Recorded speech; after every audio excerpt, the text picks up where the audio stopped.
Vamos lá, pessoal. Questão 2. Ó.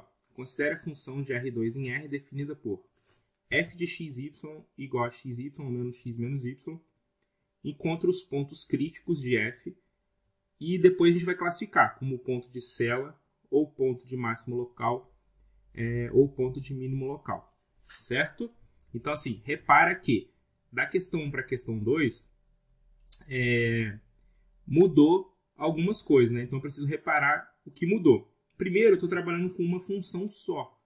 Ou seja, eu não vou usar os multiplicadores de Lagrange. O que eu vou usar aqui é justamente o teste da segunda derivada. Esse teoremazinho que eu trouxe aqui, que mata essa questão assim bem tranquilo, bem rápido. Quando a gente estudou lá cálculo 1, quando a gente viu função de uma variável, quando a gente fez aquele estudo da primeira derivada, o estudo da segunda derivada, aqui acontece da mesma forma. Só que é com mais de uma variável. Lá, o que eu fazia? Para eu encontrar o ponto crítico, eu derivava e igualava a zero. Aqui eu vou derivar e igualar a zero da mesma forma para encontrar o ponto crítico. Depois, lá para eu fazer o estudo, eu fazia a segunda derivada. Aqui eu também vou fazer a segunda derivada. Então, assim, é uma questão, entre aspas, uma continuação de cálculo 1. O mesmo conceito que a gente fez em cálculo 1, a gente vai fazer aqui. Então, assim, é bem tranquilo essa questão. Então, vamos matar a letra A. Eu trouxe esse resuminho aqui, ó. Teste da segunda derivada, rapidinho mata esse tipo de questão aqui. Lá a gente derivava e igualava a zero, certo? Aqui a gente vai derivar e igualar a zero. Só que eu preciso derivar em relação a x e eu preciso derivar em relação a y. Aqui, como ele falou ponto crítico, aqui no arquivo aqui, no teorema, ele coloca como ponto estacionário. É o mesmo ponto. Ponto crítico, ponto estacionário. Nesse caso, tem o mesmo significado. Ok? Então, primeira coisa que eu faço? Vou derivar f. Primeira coisa que eu faço, vou derivar f em relação a x. No ponto x e y qualquer. Ou seja, tudo que é y vira constante. Então, a derivada de x vezes y, a derivada de x é 1, a derivada de y eu jogo para fora. Então, fica y vezes 1, que é y. Menos x, a derivada de menos x é menos 1. E a derivada de y é constante, vai ser zero. Ok? Agora, o que eu faço? Eu crio a derivada em relação a y, de xy. Agora, eu vou derivar em relação a y. Então, o que sobra para mim aqui é x. xy em relação a y. O x vira constante, jogo para fora. A derivada de y vai ser 1. 1 vezes x é x. Derivada de x é constante, é zero. Derivada de menos y é menos 1. Ok? Daqui, o que eu faço? Eu vou igualar a zero. Y menos 1 é igual a zero. X menos 1 é igual a zero. Nem tem um sistema, tá vendo? Já sai direto a resposta. Daqui eu tiro que y é igual a 1. E x é igual a 1. Ou seja, o meu ponto crítico, vou chamar meu ponto P. P é crítico.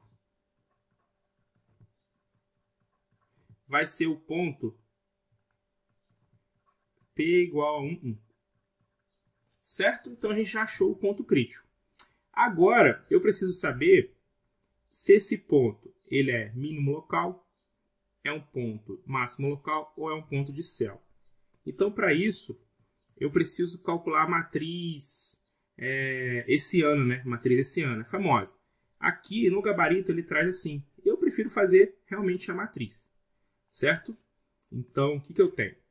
Eu sei que H, a gente pode chamar H de xy, assim, ó, vai ser dada por, vamos lá, ó, a matriz. F de xx, ou seja, a derivada em relação a x duas vezes. Eu fiz a primeira derivada, achei y menos 1. Se eu fizer a segunda derivada, vamos fazer aqui no cantinho, aqui, ó, fxx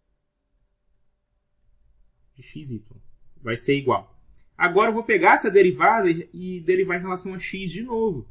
Y vira constante, 1 vira constante, derivada de constante é zero.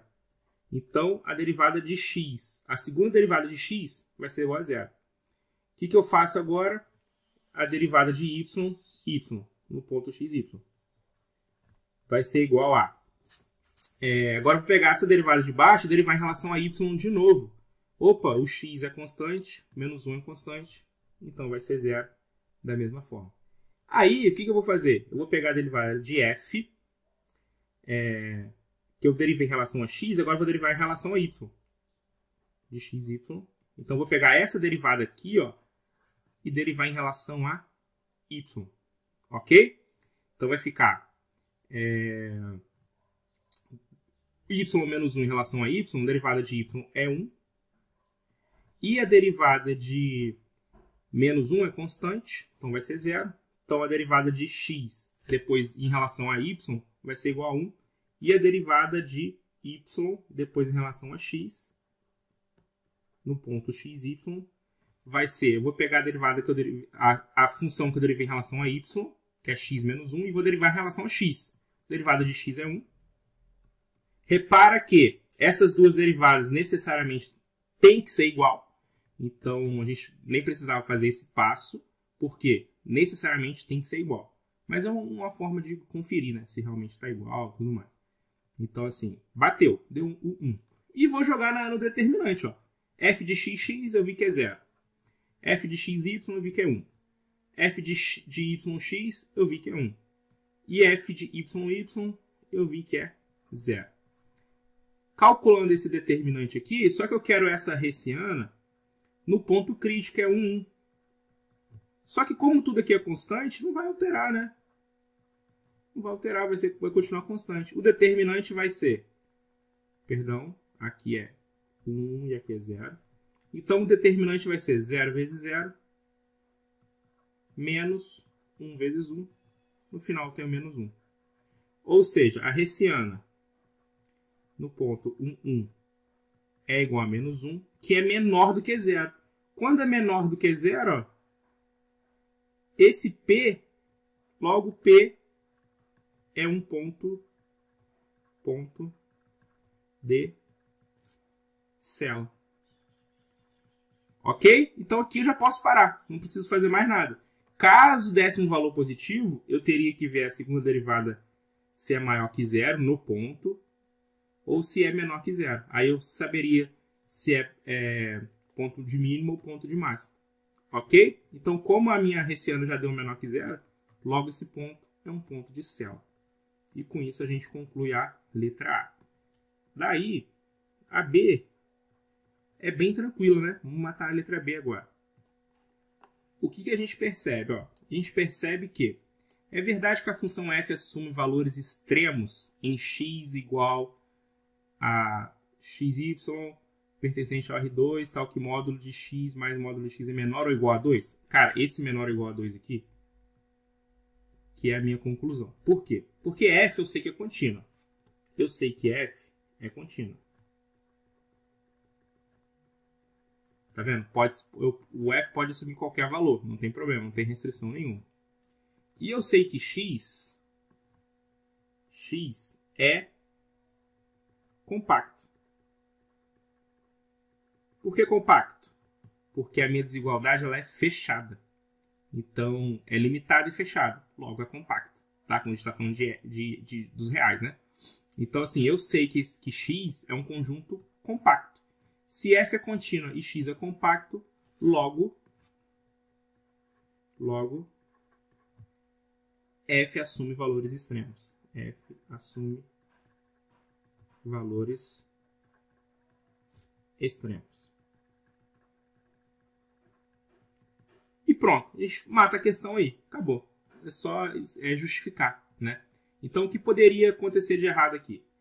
Se por um acaso lá ele tirasse esse sinal de igualdade aqui, ó, fosse menor do que 2, a gente colocaria que não é possível concluir logo de cara. Entendeu? Teria que argumentar por contas e tal. Mas como aqui ele só está perguntando se é verdade ou mentira.